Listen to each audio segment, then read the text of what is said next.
getting to participate in your TASI is a step in the right direction. I also really have to thank the organizers for inviting me. They don't necessarily know this, but if they had handed me the list of topics and let me choose, this is without question the one I would have chosen. And so I'm really excited to get to show you guys some of this stuff.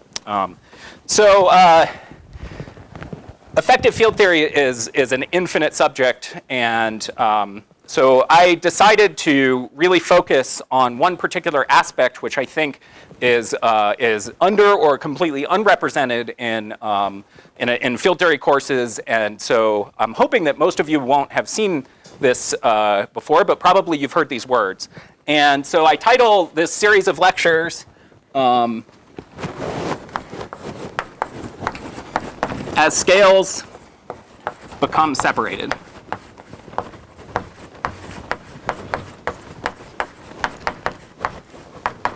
And so I thought I would start by asking what EFT means to you guys, and in particular, if you have any thoughts about what we mean by scale separation, why we're here, what it is that we're planning to do.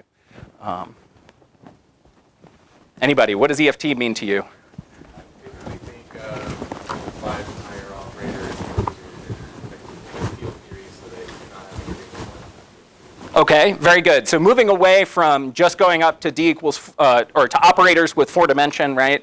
And thinking more generally about field theory, not worrying so much about renormalization. That's definitely going to show up here. And in fact, one of the things that I'm going to do today is give you a different way of thinking about the way to organize the field theory expansion, which is not mass dimension. Okay, it's more general than that, and lets you access a much wider class of effective field theories. What else? Yeah.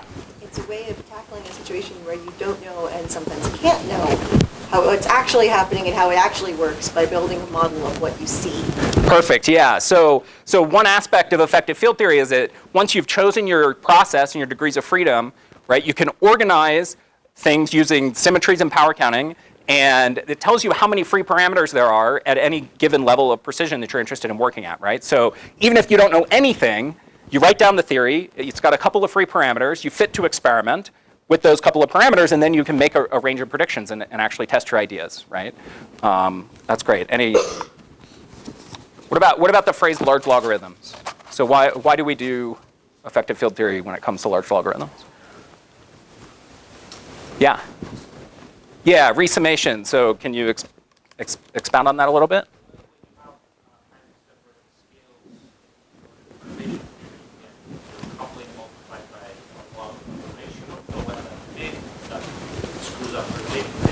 Very good. So one way to deal with that is to basically do a magic calculation of the theory, find the enormous dimension, and then running your magic from that scale down or up to increase number. Perfect. Yeah, so that was a great explanation of the subject of these 5 lectures, okay? So we're going to identify some large logarithms. In the first couple of days, I'm going to show you probably examples that I'm almost certain you've seen at least once before we start moving into some new stuff. But one thing that I'm going to try to do is be really careful about the way I frame the question so that the extension to the sort of non-trivial examples is really a natural one. Okay, so it's going to be easy for us to move forward. Yeah, so one other thing I want to say is that I have way too much material for 5 lectures. And that's okay, but it means that this is for you. So catch me afterwards, tell me about the pacing, slow me down, of course, during the lecture if it's too fast.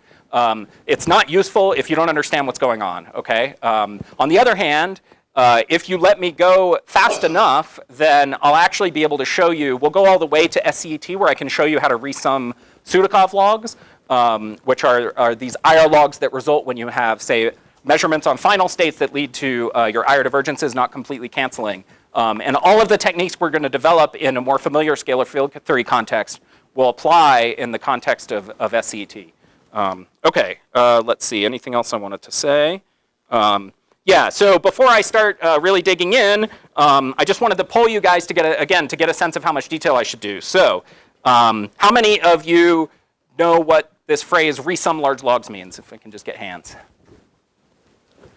Excellent, good. So when you took field theory and you ran the RGE, it was referred to as resumming large logs, and that was hopefully made clear.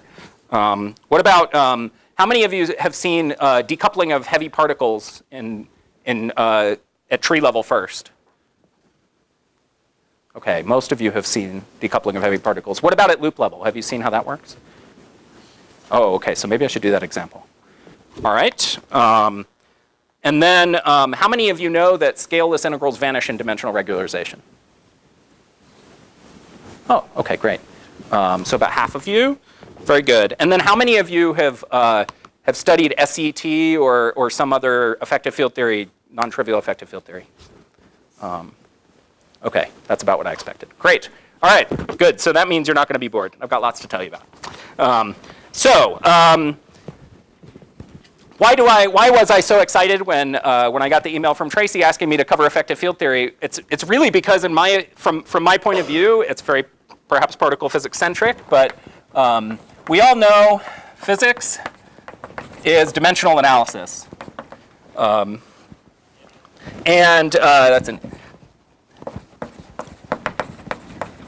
And beyond dimensional analysis, probably the other thing that everyone would say physics is its Taylor expansions. Right? So we've all had this experience of getting to upper division physics and realizing that, oh, actually all we do is we solve the same problem over and over, but maybe we go to a higher order in a Taylor expansion, right? And so effective field theory, and from my point of view, and I hope I can transfer this to you throughout these lectures, is really this at its core, okay? It's just dimensional analysis and Taylor expansions. It's just that we're going to be really fancy about the way we do these Taylor expansions, and we're going to be clever about how we identify what the relevant dimensional analysis is, what the dimensions are that are giving us some interesting phenomenon, okay? So really, any perturbative expansion at some level can be expressed as an EFT, and I'll give you a list in a moment of a very non-exhaustive list of all of the places where someone has written down an effective field theory that's not necessarily the four-dimensional relativistic one that we're used to, and so you can kind of get a sense of that. And everything I'm going to show you applies generally to all of those cases, okay? And in particular, good. So if we have a Taylor expansion, that means if it's going to be actually useful, there needs to be some small parameter we're expanding in, right? So, so from the point of view of effective field theory, the central question is what to expand in. And the jargon that I'm going to use for this, which is really common in this community, is that there's going to be a power counting parameter, and I will do my very best to never use the letter lambda for anything except the power counting parameter. Okay. So anywhere you see a lambda, you should think of this as the thing we're Taylor expanding in.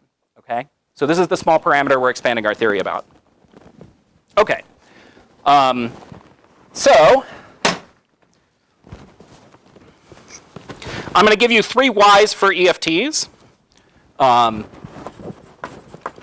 The first Y, I would say, is philosophical. And here, the philosophical question is, what are the propagating degrees of freedom? Okay? So you posit some set of degrees of freedom, and then you do some calculations. You go through this procedure of doing some measurement, right? That fixes some coefficients. You then make predictions, and you see if it agrees. And if it does, then you've probably identified the right degrees of freedom, right? So this is a deep philosophical point. Why do we believe the standard model? The standard model is an effective field theory. That was one of the answers that was missing when I asked that question. I expected you guys to say that first, actually. why do we believe that there are 3 generations of blah, blah, blah? It's because of this philosophical point, right? We identify these low energy degrees of freedom, and then we do an effective field theory expansion, assuming that there's no scales far, far above the standard model mucking things up. Okay, and in particular, another aspect of this philosophical point is that, we've all been told the lore that all operators that are allowed by symmetries that are of a given order in our power counting parameter are generated in an effective field theory, okay? Now I'm going to show you how that happens in some concrete examples, but this is also kind of ties into the philosophy of effective field theory. You identify the propagating degrees of freedom, you spell out some rules for their power counting and their symmetries, and then that is the theory, right? So that's the philosophy. And one question you can ask here is, what universal features emerge?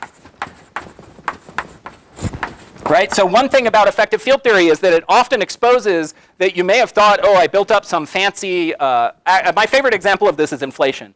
So in inflation, right now we have this beautiful effective theory of inflation, and so there's a zoo of models, and you could ask, are these models actually doing anything different? And of course, some of them are because they're outside the regime of validity of the effective field theory, but basically all of the single scalar models are universally can be mapped onto this one effective field theory, okay? And so this is a great example of a place where there are tons and tons of models that you couldn't distinguish from each other experimentally until you went to higher orders in the EFT expansion, right? And you can ask this question in a systematic way. What would it take to distinguish these models of inflation given the framework of the effective field theory, okay? So it's extremely powerful as a formalism.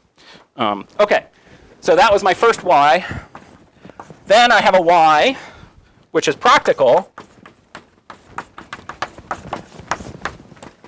And that's where we come in with this resum large logs, which restores convergence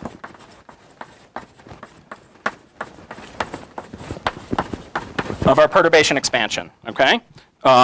And under this heading, there's probably some words I should say about factorization. So a lot of times what happens in the effective field theory is that when you do the expansion, you can prove that various sectors of the effective theory factorize from each other. So you can you can limit yourself to doing a calculation in a given sector and just treat that in an isolated way. It makes it easier, right? So from a practical point of view, effective field theory tends to simplify calculations. Now, usually they look horrible when you actually read one of these papers, but that's because they're taking something that would be completely intractable otherwise, and they're actually able to make some progress by being clever about the way they do their expansion.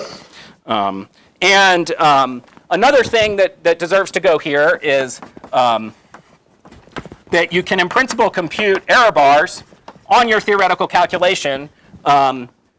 This is subtle, and we're not going to deal with this here, but I think it's worth mentioning. And when you have calculations with resummation, they will almost always come with an associated error bar. And that's done by just essentially varying scales, which is giving you a measure of the stuff that's not getting resummed, right? What's left over. And interpreting these is very subtle, so just be wary. Anytime you see a theoretical error bar, you should be skeptical. And you should really try to understand what it is that they're telling you. So in this case, even though, oh, please. Theoretical error bar. So like when you see things, for example, like the values we extrapolate from the CMD using lambda CDM, those are theoretical because they're based on theory, but I don't know if that's what you mean here. That's not what I mean here. Here I mean you had to truncate your expansion, and the question is, what's the size of the error of what's left?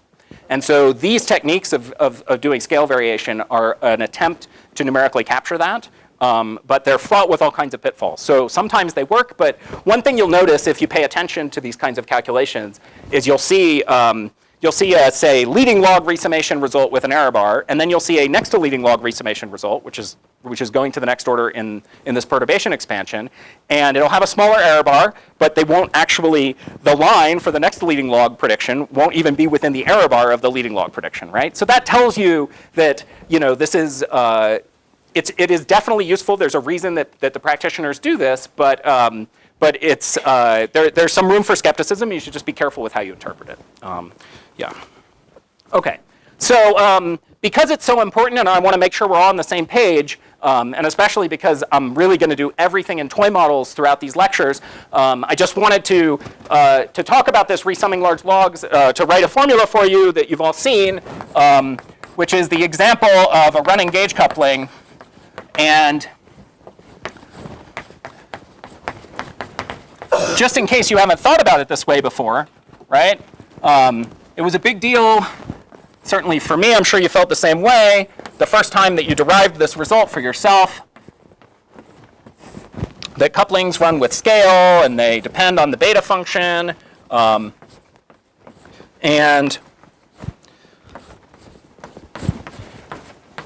right, so when we write this formula, what do we mean? We mean we measure alpha at some scale, mu naught, and then we can predict the effective value of alpha at some other scale, right?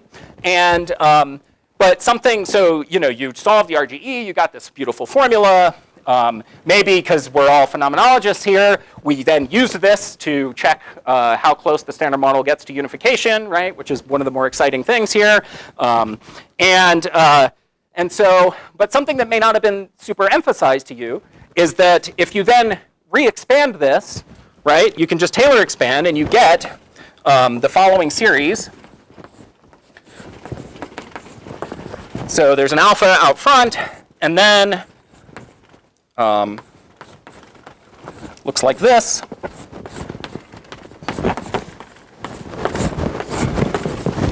Right, so what are we doing? Well, all we're doing is resumming a tower of these log terms, right? So this formula is literally this one, and in particular, if you truncate this to leading log order, which is something we'll do a little later in the toy theories, then you essentially get the one loop correction, or at least the log part of the one loop correction to the coupling constant, right? So this is what we mean by resumming large logs, okay? What did you actually do when you did the calculation? You computed the first term of this series, that gave you beta naught, and then you said, well, we know that our physics can't depend on this artificial scale that we introduced as an artifact of doing our regularization procedure, and so we can use that fact to write down a Kalin-Zemanzik equation and resum these logs into something that looks like this, right? And we get a whole series, we get a tower of these log terms, right? And then we use this coupling constant instead of this, well, it's not up here, instead of the fixed order one, right? And that gives us a better convergent expansion, right? So this is the practical point here. And this beta naught is really the first term in an expansion. So we say beta, the full beta function, is minus alpha squared beta naught plus alpha beta 1 plus alpha squared beta 2, and so on, right? And this is the alpha log expansion, okay? So you can systematically, order by order, go to 1 loop, 2 loops, 3 loops, and so on, compute the beta coefficient, right, that goes into this expression and keep integrating to resum logs to higher and higher precision, okay? So it's systematic, right? Good. So this practical motivation is really the focus of these lectures. Oh, I skipped one. Oh, there's the experimental one. I already said that, though. Yeah, so there's a third, which I meant to say here, which was the experimental Y, which is this thing that we already talked about, right, where it gives you a finite number of free parameters that you can fit to experiment and then go and make predictions, right? So that's the business we're in, right? We want to compare our theories with experiment, and effective field theory gives you a tool to do that in a really clean and systematic way, right? And just organizes your thinking. Okay, so those are my 3 Ys. Hopefully you're sufficiently motivated. This is the subject of the next 5 lectures, okay? Is understanding the details of how we do this resummation and what to do in less trivial situations than the one we all learned about in our field theory courses. And there's a natural question here, which is, why am I obsessing about logarithms? And so I just want to give you, if you haven't thought about this before,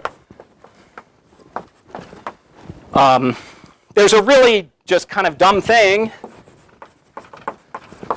which you can say if I integrate x to the n dx, right? This is going to give me powers, logs, or inverse powers, right? And this is really what's going on.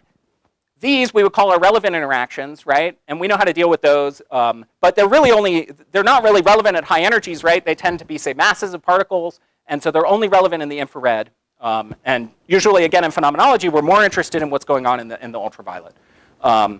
There's these higher dimension operators, right, which are suppressed by some large scale, and that means that numerically they're usually not very important. So there might be some effect you're interested in which depends on the presence of this operator, right? But certainly if we go to higher powers in that suppression scale, it drops off really quickly, right? It's a power law drop off, and so you can really truncate this series really efficiently. These guys, there's no way around them. And one way, something people like to say about logarithms that's different from these is that the logarithm gets contributions from all scales, right? So when you integrate dx over x to get a log, there's no place that's dominating that integral, right? It's being dominated by the entire range of integration. And so the log really is sensitive to the full range, right? It's the only, this is why they show up when we do these field theory calculations. One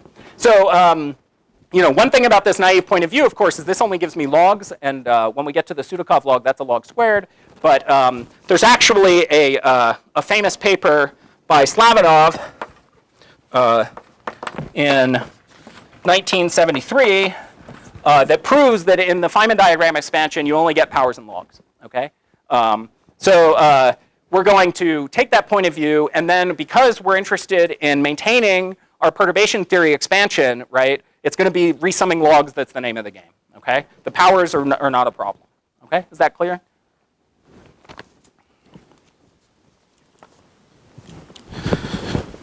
Okay, so I'd be remiss if I didn't just spend a few minutes talking about the EFT zoo. And so here is a very far from complete list. And I'm not sure how many of these I'm going to write because I don't want to take too much time. I'm already running low. But the standard model is certainly my favorite, probably yours. There's the chiral Lagrangian. Right, that you probably studied also a little bit, if it's not something you've looked at in detail. There's heavy quark effective theory.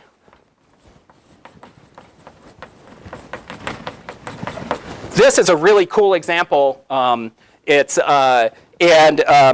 you're able to do here is prove a factorization theorem that lets you treat the, so Georgi was one of the founders of this, and he always gives things great names. So he called the QCD strongly coupled stuff the brown muck. If you read his lectures on EFTs, you can read about the brown muck. And what you're able to do in heavy quark effective theory is you do an expansion around having one heavy particle. Okay, so you have this heavy static source. It's non-relativistic. And then you can look at small fluctuations around that. And what you can show in this theory is that the brown muck factorizes from the perturbative stuff. So you can do calculations in the perturbative sector to whatever accuracy you want. You have this factor of brown muck, but then that lets you construct really useful observables. Like you can look at ratio observables where the brown muck cancels. So who cares that you can't calculate it? You've got a ratio observable that you can calculate to high precision and compare with experiment, right? So a lot of flavor physics relies on this EFT, and there's a lot of really cool stuff you could do, and it's a very interesting theoretical structure. There's this one was already mentioned. There's the contact operator. EFT for dark matter in particular, but you can just have higher dimension operator EFTs for the standard model for anything you want. But this is really popular these days, right, for collider searches for dark matter. Notice that for people who think about this a lot, calling these dark matter EFT models drives me crazy. It's a contact operator model. You're treating the dark matter interaction with the standard model as a local operator, and everything's an EFT. The standard model is an EFT. So every dark matter model you ever write down is an EFT. Anyway, it's too bad that that's the name that goes by, but so it goes. All right. There's I already mentioned this briefly. There's the EFT of inflation. There's also large-scale structure, right? So it's showing up in cosmology. There's an EFT for the Fermi surface. There's an EFT for binary inspirals. Now we all care about that, given LIGO, right? So there's a beautiful paper computing the 5-loop binary inspiral by Goldberger and Rothstein from a while back, and now that's very relevant. And the one that I think I hope we'll get to is at least a toy version of soft collinear effective theory, partly because that's the one I've actually done some work with, so I'm more familiar with it, but also there's this beautiful story about separating scales inside a Sudakov log and resumming the Sudakov that I hope to show you. Okay, good. And of course, there's many, many, many more examples. And in fact, this is a great place to plug. So Ian Stewart, professor at MIT, has these phenomenal EFT lectures, which are available for free on Coursera. And as a part of that, he has a list of EFTs and associated papers. It's this really long list. It's really cool. So I recommend you can get an account for free. Go check out his lectures, and also just go dig up his list. Or come bug me. I have a PDF of it. OK. So that's kind of the introduction to my series of lectures. Any questions about the big picture before I tell you what the plan is? You all sufficiently motivated? So by the way, I decided when I was thinking about what I thought would be most useful for you guys that in this business, factors of 2 are everything. So I could tell you all these stories, but all of them rely on very careful cancellations between diagrams and the full theory and the effective theory. Okay, so I'm going to try to do a handful of calculations for you in excruciating detail, keeping track of all the factors of 2. Okay, so if you're not motivated yet, I'm not going to do anything to motivate you after this, because we're going to work with toy scalar models for the rest of the time. Okay, so you could talk to me after if you're really lost why you might care. You don't have to come back, I guess, if you don't care. But hopefully this at least puts things into context and tells you, why I was so excited to get this charge. Okay. We're all happy? Probably didn't have to do this. You all knew EFTs are interesting. Okay. Very good. So here's the plan.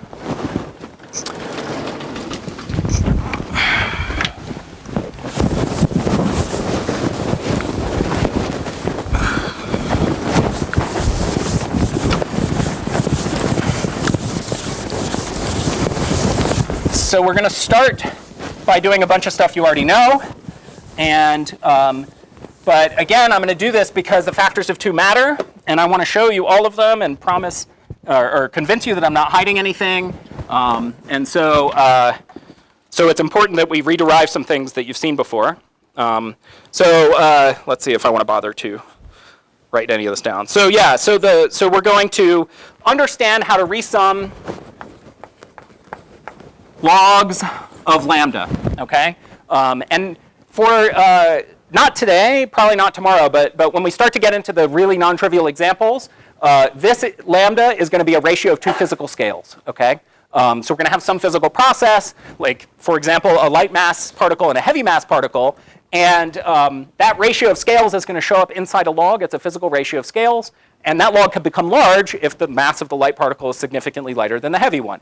And the question is, if you're confronted with a log with no mu's in it, no renormalization parameter, what do you do? Okay, so that's one of the things I want to teach you. And we're going to do this in a toy scalar model.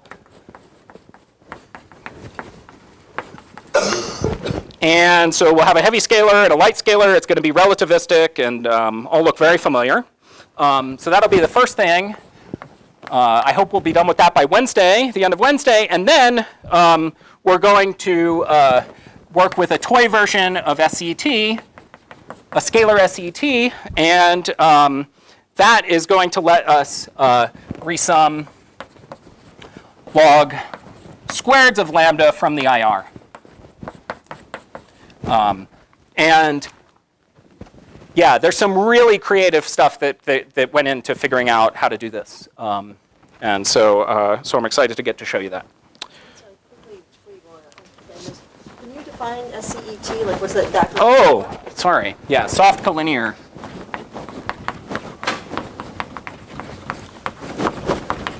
Good. And I should have said, the physical origin of this large log is that there's a soft divergence that gives you one log, and a collinear divergence gives you the other log. Okay. So it's soft collinear effective field theory, or effective theory. They drop the F, and its purpose is, it's broader than this, but it's sort of central purpose, the first thing you would want to do is to resum these IR logs from soft and collinear divergences. Yeah, thanks. Good. So those are our goals. Here's an outline. Today, we're going to talk about power counting. Right? This is setting up our Taylor expansion carefully. And I'll tell you how to build a Lagrangian. By the way, my numbering has nothing to do with the lectures. I don't know how long any of this is going to take. It's going to depend largely on you guys. Then the second thing we're going to do is matching at tree level. We'll do that tomorrow. And here, again, this is going to be very familiar. We're going to, I think maybe we'll do it today, actually. We're going to integrate out a heavy particle.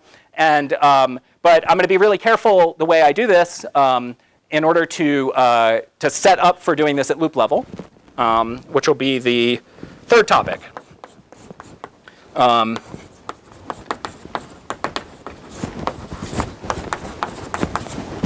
So here's where some really non-trivial stuff is going to start to happen.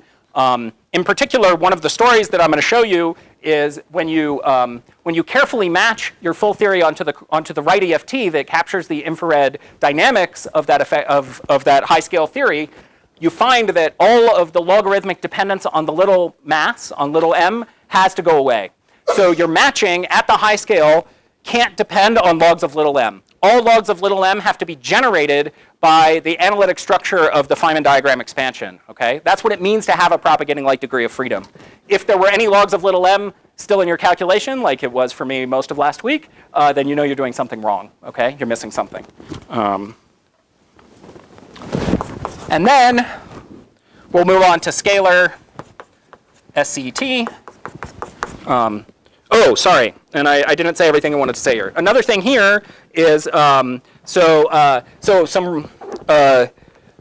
when we match at loop level, I'm also I mean, in my deepest of hearts, I'm really a phenomenologist, and I'm a naturalness aficionado, and I have to show you how quadratic divergences work in effective field theory, because people say many wrong and confusing things. And so frankly, because you're all phenomenologists, if you leave here with anything, it'll be that you really, really believe in the hierarchy problem, and that it's not just an artifact of regularization, blah, blah, blah. Any of this crap that people say is all wrong, and I'm going to show you that in a lot of detail so that you will no longer ever be confused about this point.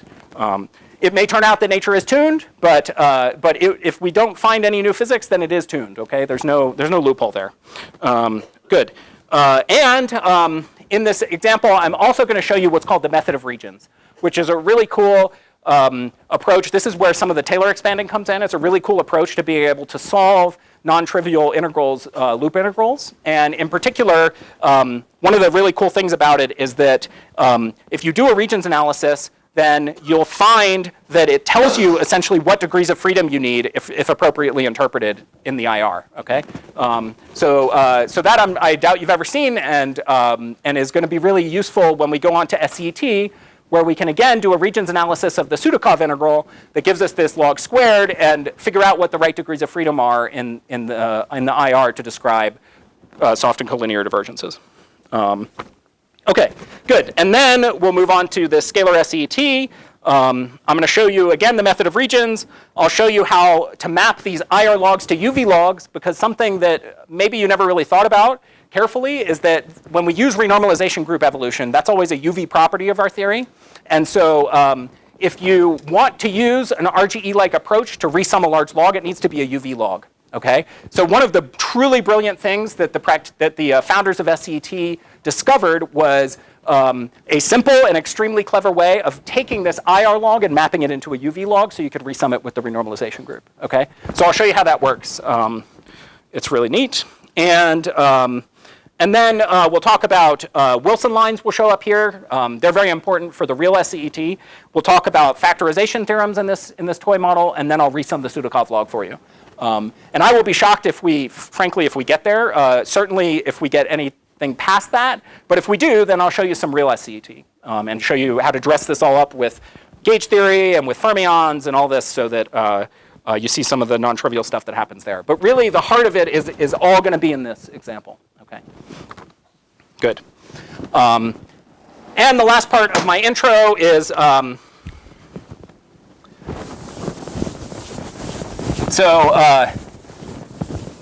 are some incredible resources out there.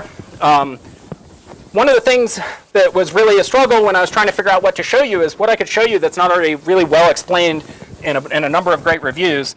And so, so this is a part of my excuse for not actually showing you anything that's relevant for the real world, is that you have all these great refs that you can go read, and hopefully you'll understand better after you listen to me for 5 days.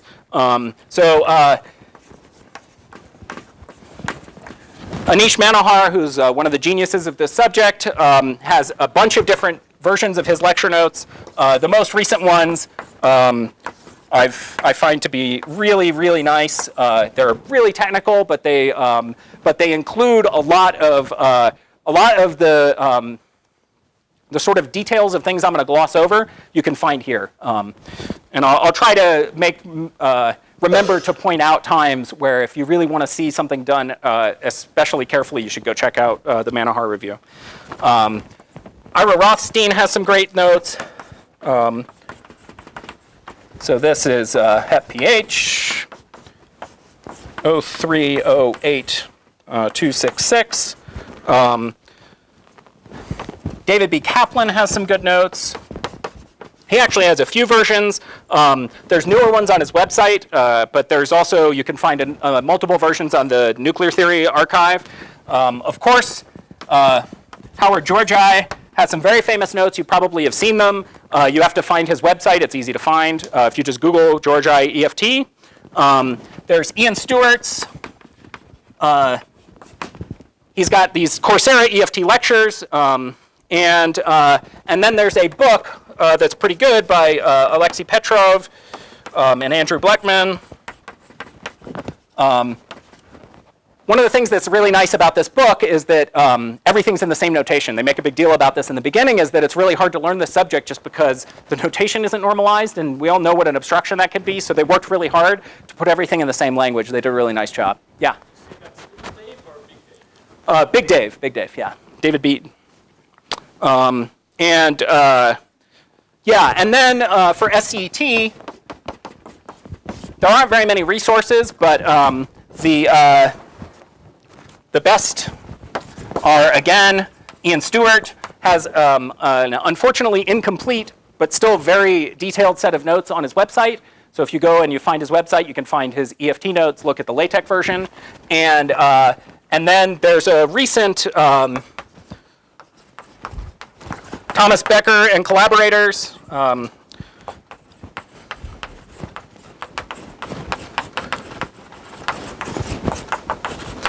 So 1410-1892. These are really nice as well. And a lot of the stuff we'll talk about for scalar SCT is done here, although not all of it. And so, yeah, so sorry, I'm covering it up now. This doesn't really. But this is my excuse to not actually do any real calculation for you. All right. Very good. So, any last questions, or we'll just jump into some power counting?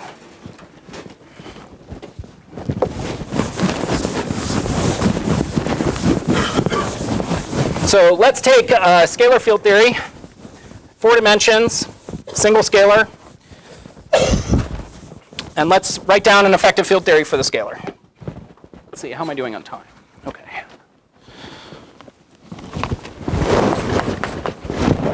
So, what do? Step 1 is to pick a physical process.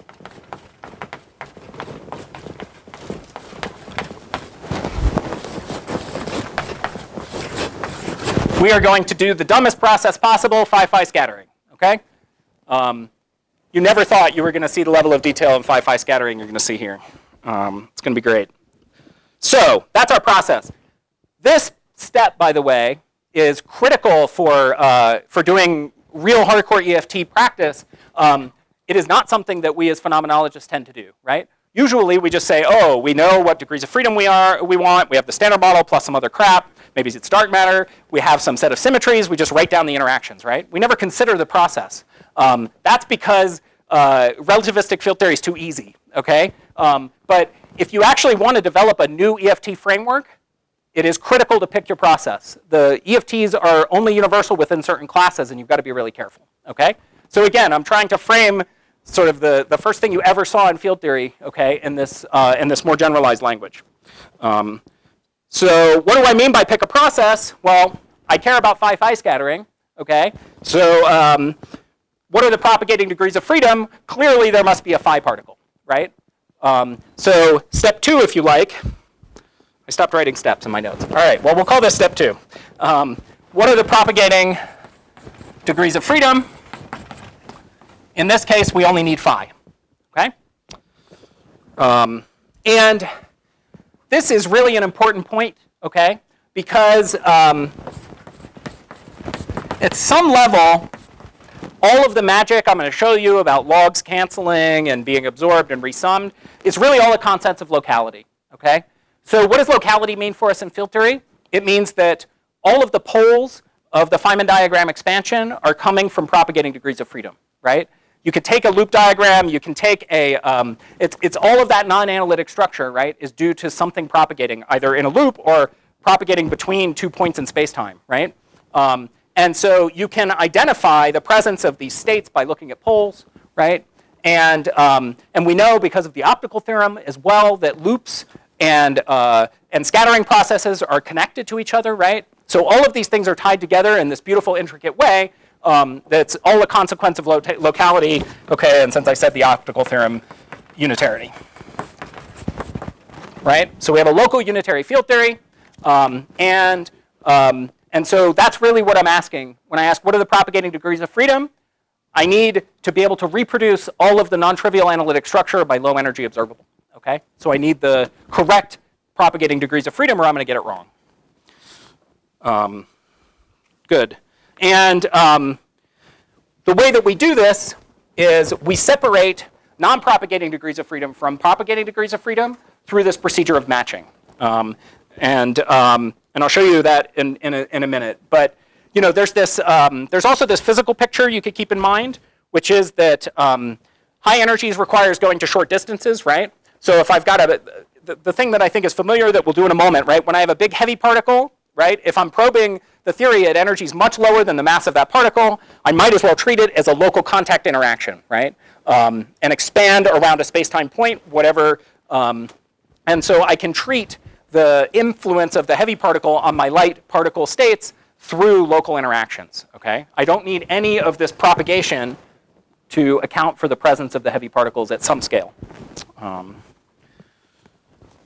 Good. Then step 3, what are the symmetries? Because everything I'm going to show you is scalars, this is going to essentially play no role, okay? So the funny thing about these lectures is that I think if I asked you before I started, well, I did, but like the sort of typical question, what is an EFT, right? You'd say, oh, I just write down, I do an expansion in mass dimension, and I just have to write down everything consistent with the symmetries, right? That's what it means to write down an EFT. So this is, of course, crucial. If we get to real SEET, I'll tell you about the symmetries. They're non-trivial, but because I'm going to be working with scalars, there really is no, it's all going to be too simple. There's no real symmetry restrictions other than Lorentz invariance, okay? So we're going to deal with Lorentz invariance. And I'll do a simple Z2 in just a second, but we're going to move past that really quickly. Good. What's the last step? I don't think what's my last step? What's missing? Well, yeah, but I'm setting up the problem, right? So what do I need? What's the last thing I need to, I need a small parameter. So what's lambda? Thanks. So we're going to look at this process, and basically we're going to think of this as a Taylor expansion in lambda, where logs of lambda can appear, okay? But we're going to treat those as order 1, okay? And the reason that we're doing that is because those are generated by the infrared, okay? So the logs of lambda are going to be generated by the propagation and locality and unitary. All right, let's get to an example. Finally do something concrete.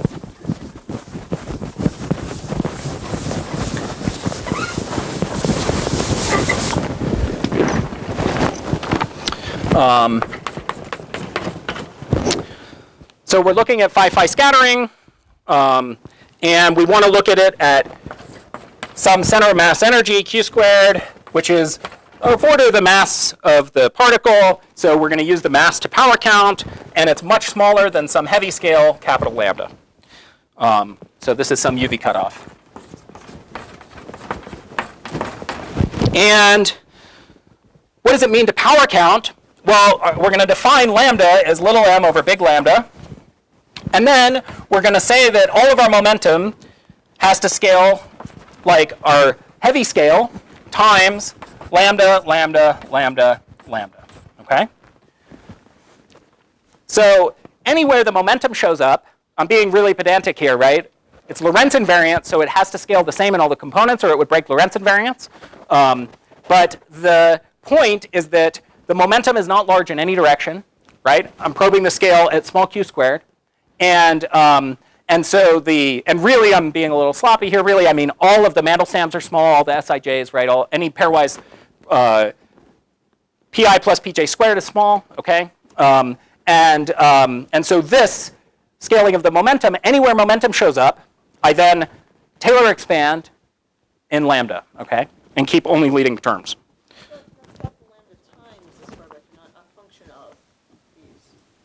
Yeah, so this goes like little m, right? And so that's what I mean by the momentum is small, right? So everything is always going to have a factor of the heavy scale around. We're going to use the heavy scale anywhere we need to absorb dimension, because the little lambda is dimensionless. And actually, these are squared.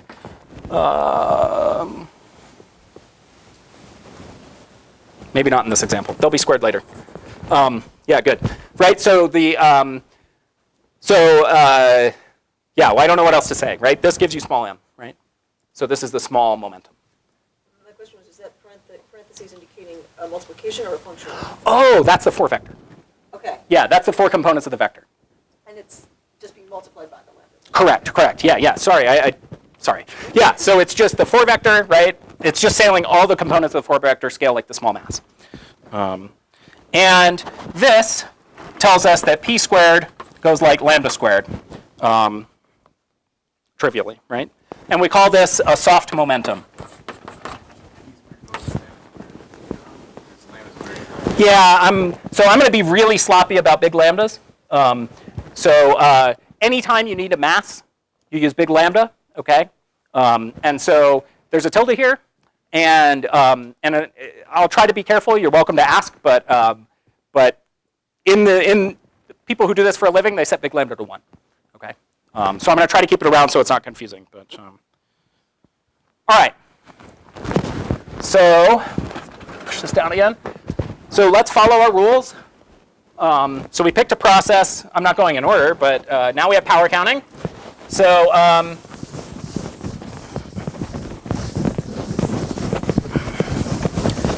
next, we need to specify the symmetries. So we have Lorentz, and just for fun,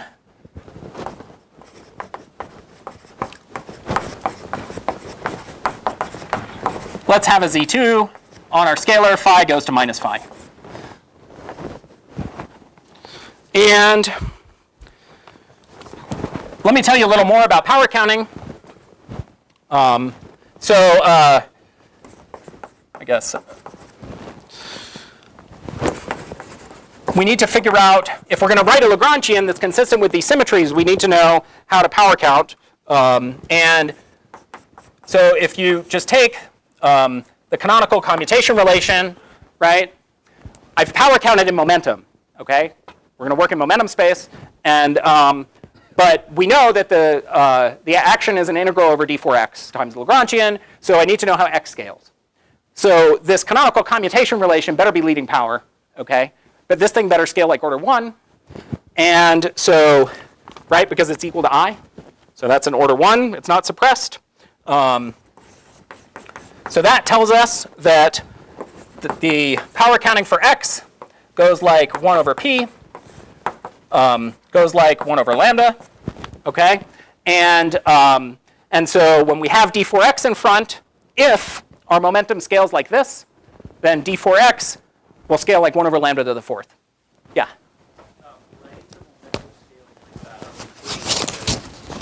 No, because it's good. Very good, actually. Yeah, this is critical. This is why the tildes are so important. This means of order lambda when we write these things, okay? So we're never going to explicitly use lambda in a calculation. We're only going to use lambda as an avatar for our Taylor expansions. So it's going to track our Taylor expansion for us, and then we're going to be left with some terms which are of some order in the power counting, and then we'll do a calculation, okay? So yeah, that's what this tilde means. Thank you. Yeah, it's not... no, because I've done this. I mean, you might fool yourself, because of course everything's going to be Lorentz invariant for these theories. But yeah. So yeah, I guess I've chosen a frame, but that's right. Yeah, I mean, both of my p's are going to have the same scaling. Yeah.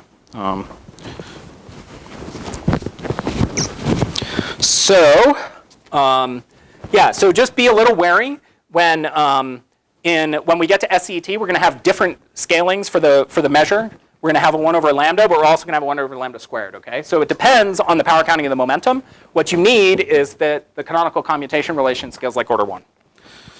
All right, so I'm really running out of time. I was going to be very pedantic about the kinetic term. I just don't know if it's worth it.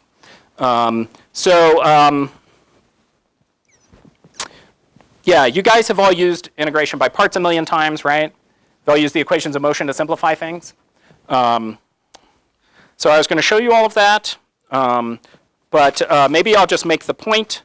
So what I was going to tell you, and I'm going to post these notes at the end of the week so you can look through all these details. I was going to start with a Lagrangian that looks like this.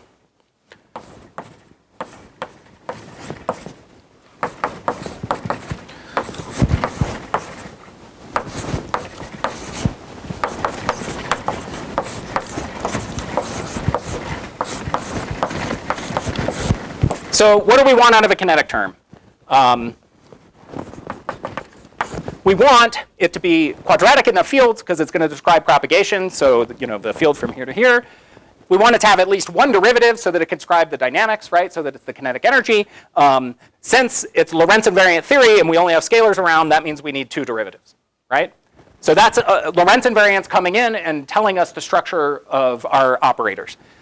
Now I've written everything I could think of that involves 2 scalars and 2 derivatives, and what I'm not going to spend the next 10 minutes doing is convincing you that using integration by parts and the equations of motion that we can reduce this to, and then appropriately normalizing, it's a half times the wave function normalization of d mu phi, right? So it's really not a hard exercise. I'd recommend trying and then come bug me if you can't figure it out. But actually do these derivatives, expand it out. You'll see that you get both these terms, so that absorbs this one. And then you can integrate this one by parts. That gives you this one, right? So it's really not that hard. But yeah, I definitely would recommend working through those details. So now we have and by the way, we make this choice for convenience. Sometimes it's more convenient than others. But this is the canonical kinetic term, right, for a scalar.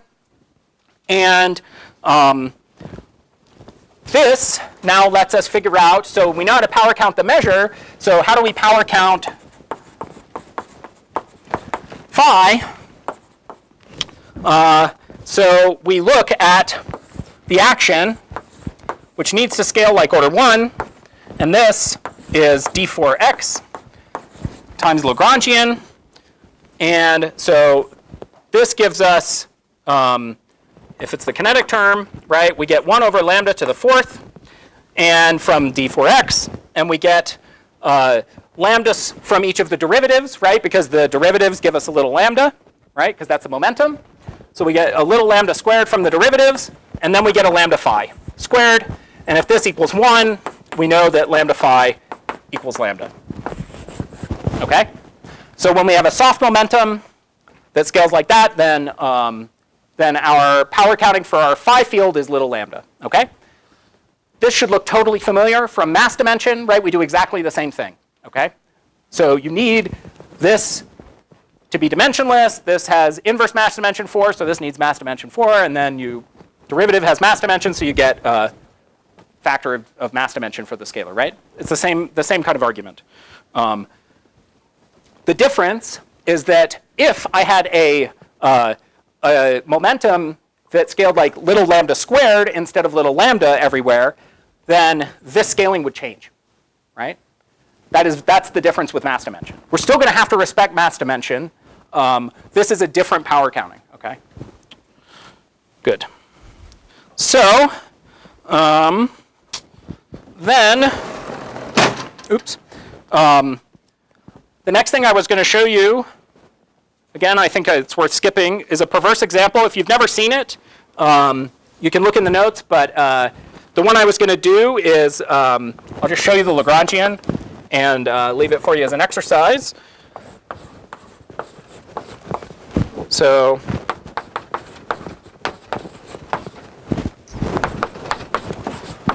here's the Lagrangian.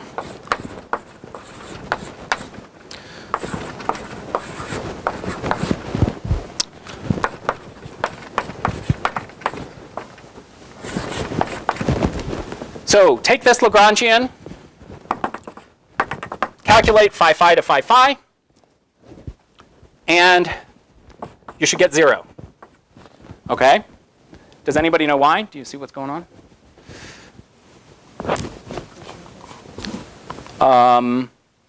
The equation of motion. It's related to that actually, or that's going to come in.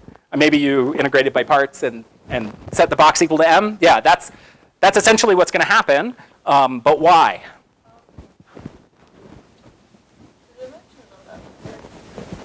Oh, it's okay, right? This is dimension 6 divided by dimension 2. This is dimensionless in dimension 4. All right, so.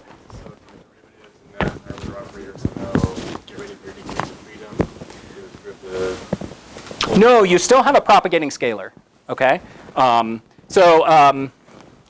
Yeah, unfortunately, for time, I'll just tell you the answer. So this is what I did, is I took the free theory, and I did this field redefinition, and I got this weird-looking theory, which looks like a free theory, okay? The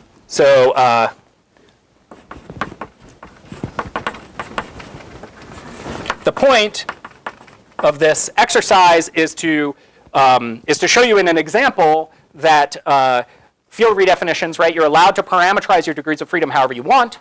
So you pick a convenient parameterization. You can do these kind of nonlinear field redefinitions as long as you're careful, and then you power count correctly with the degrees of freedom you're actually working with, you're guaranteed to get the right answer, okay?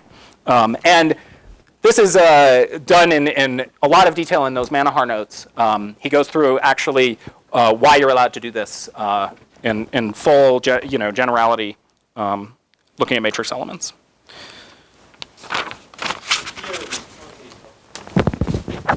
Yeah, you could include the higher dimension terms and then actually the non-trivial one, because you saw that this is pretty clearly 0 using the equations of motion. If you look at the 6 point, it's less trivial.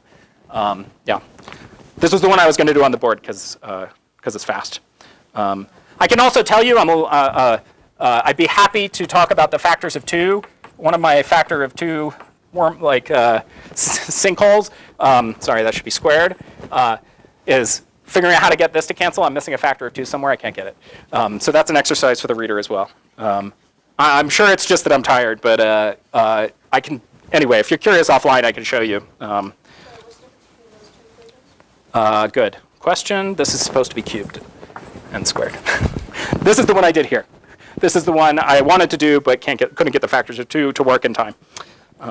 Okay, so in our last 10-ish minutes, let's do our first matching calculation. So does anybody know what's the first step of matching? So I'm going to have a high energy theory. I'm going to have a low energy theory. and I want to match the two theories so that they make the same predictions at low energies. What do I need to do to match? Yeah, pick a process. Exactly.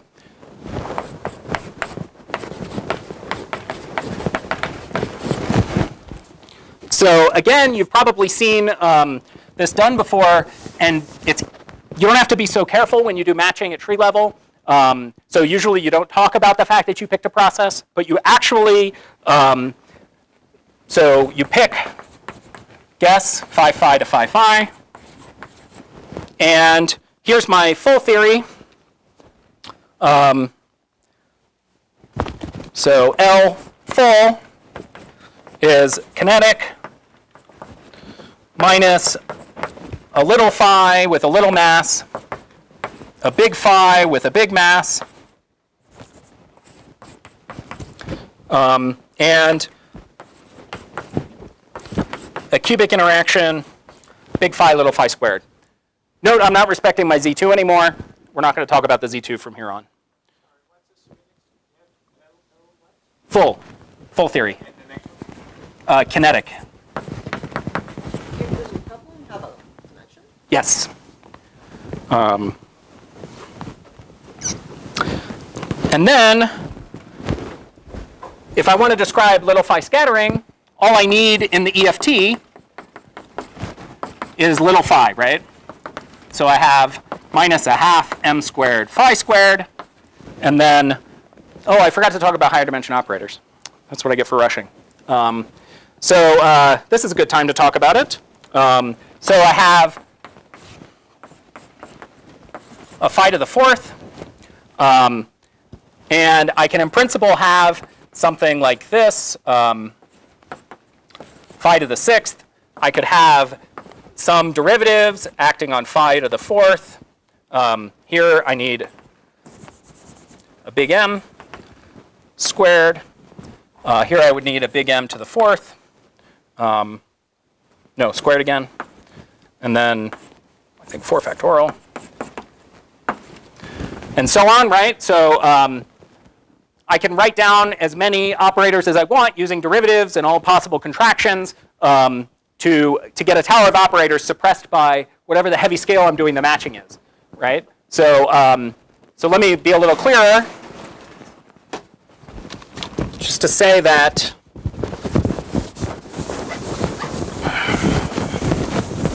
what I want to do is I want to take some mu, which is going to be a renormalization scale, but there's no renormalization yet, right? So I'm going to take some mu equal to the heavy mass scale m, and this is where I'm going to do the matching. So I'm going to match here, and then below I just have little phi, right? Above I have little phi of big phi. So the diagram, these are little phi's, this is a big phi. Okay, I'm going to use solid lines for big phi. And we can just compute this in the full theory. So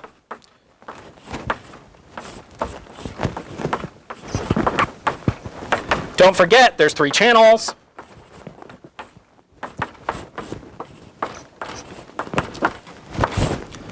And then we plug in our scaling for the momentum, right? This is some combination of the little p's squared, p1 plus p2 here, p1 plus, minus p3, and p1 minus p4.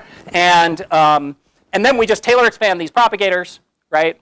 And so that gives us ig squared 3 over m squared plus order lambda, okay? And then, so this is our answer in the full theory. Then we go to the EFT, where it's just the phi to the fourth coupling, right? So this is equal to minus I C4.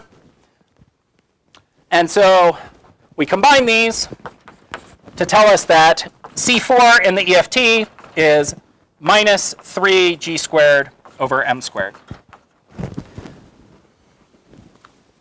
Okay?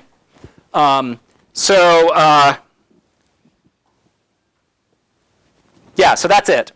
And so probably, let's see, I don't know if we'll do matching tomorrow, but certainly we'll do loop level matching on by Wednesday, and it'll be much less trivial, but we'll do exactly the same procedure.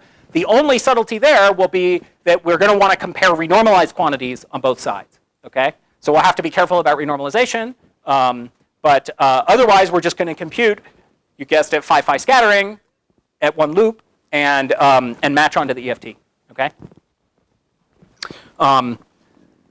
And one thing that you should notice about all of this is I've never talked about renormalizable versus non-renormalizable theories here, because at some level we don't care about the distinction, okay?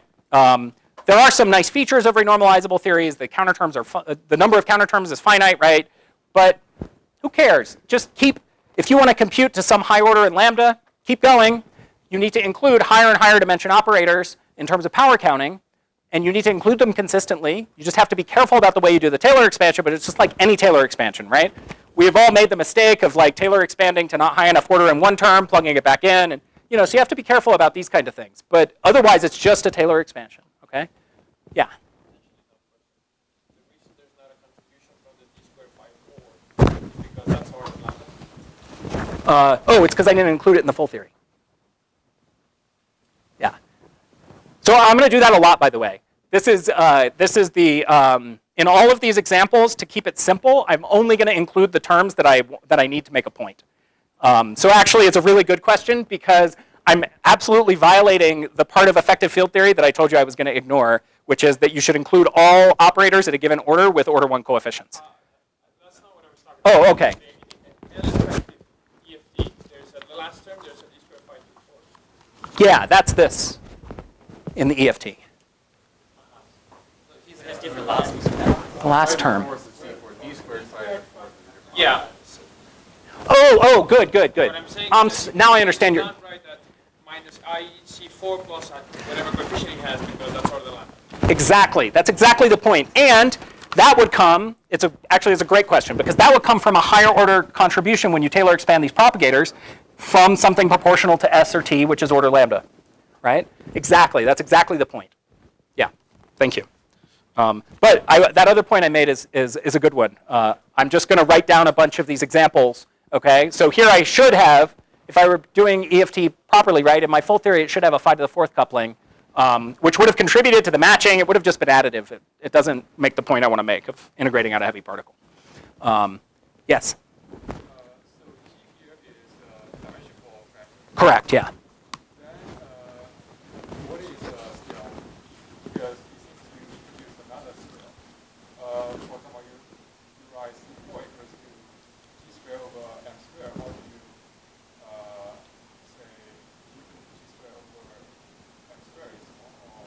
Yeah, so at some level, for the full theory to be a good effective field theory, then G needs to be of order the other masses in the problem. But absolutely, I would have a break. I mean, you could see, right, that I have to work in a regime where G is small in terms of M in order for this to be valid. So yeah, so absolutely. This is, well, this was just here to give you the simplest illustration of integrating out a heavy particle. But the, yeah, I guess I don't have anything else useful to say than that. Yeah. Yeah, so if yeah, it's not a UV, that's not a UV question, but if I want this to be a good expansion, then this needs to be a perturbative, right? So for there to be any reasonable effective field theory of the light phis, right, then I have to have this condition that this is perturbative. Yeah. Doesn't the coupling constant in the full theory have to be dimensionless in order for the full theory to be normalizable? No. No? No, this is a renormalizable theory. That full theory is renormalizable. It just can't have inverse mass dimension. Oh. Yeah.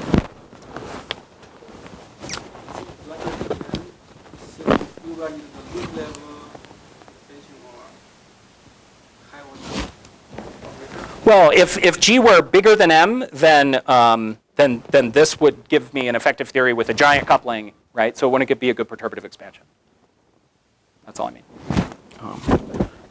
Yeah. So theory would include another way to get IR effective field is by integrating out the heavy degree of freedom That's right. using equation motion. Yes. But if we naively using equation motion, the 5-4 term will not have that factor of 3.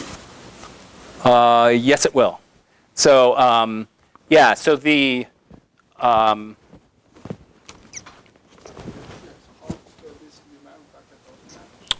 good.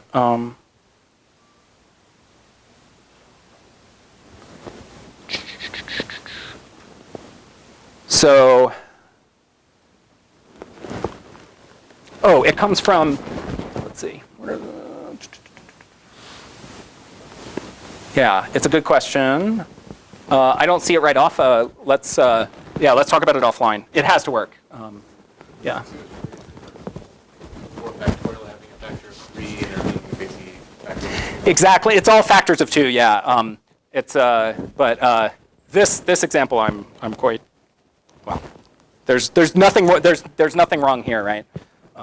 So yeah. Oh wow. Okay. Good. The maybe I'm going to figure out how to give you guys. So this is what I thought was going to happen. We're out of time, and I wanted to spend the next half hour talking to you about dimensional regularization. It's all stuff that you probably know. And so I have these various, I've been calling them technical asides, where we go through a bunch of the technical details of factors of 2. So maybe I'm just going to post this technical aside for you guys so you can read it before we meet tomorrow. You can come find me during the day if you're confused about things, because I'm not going to get, based on how this went today, I'm not going to have time to do it. So I think that's what I'll do is I'll send you I'll figure out, I'll coordinate with Tom and figure out the best way to send you this stuff. And then please take a look, especially if you haven't done an integral with dimensional regularization in a while. We're going to be using it exclusively for the rest of the week. Everything else we're going to do is loop calculations. And so in particular, if I can have 2 more minutes, there's a subtlety which is actually related to this kind of issue, which is when you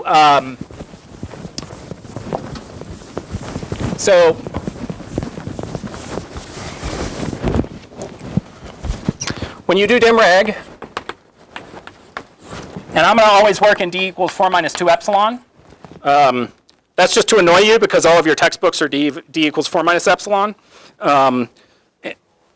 Yeah, I mean it shows up, but literally like the three textbooks you probably all have, the Peskin's book, Schrodinki's book, and the Schwartz book all use d minus epsilon or 4 minus epsilon. Anyway, so the point here that I wanted to make is if you track the scaling dimension of the Lagrangian, we have this C4 over 4 factorial phi to the 4th term, and this thing goes to C4 over 4 factorial mu to the epsilon, 2 epsilon, phi to the 4th, okay?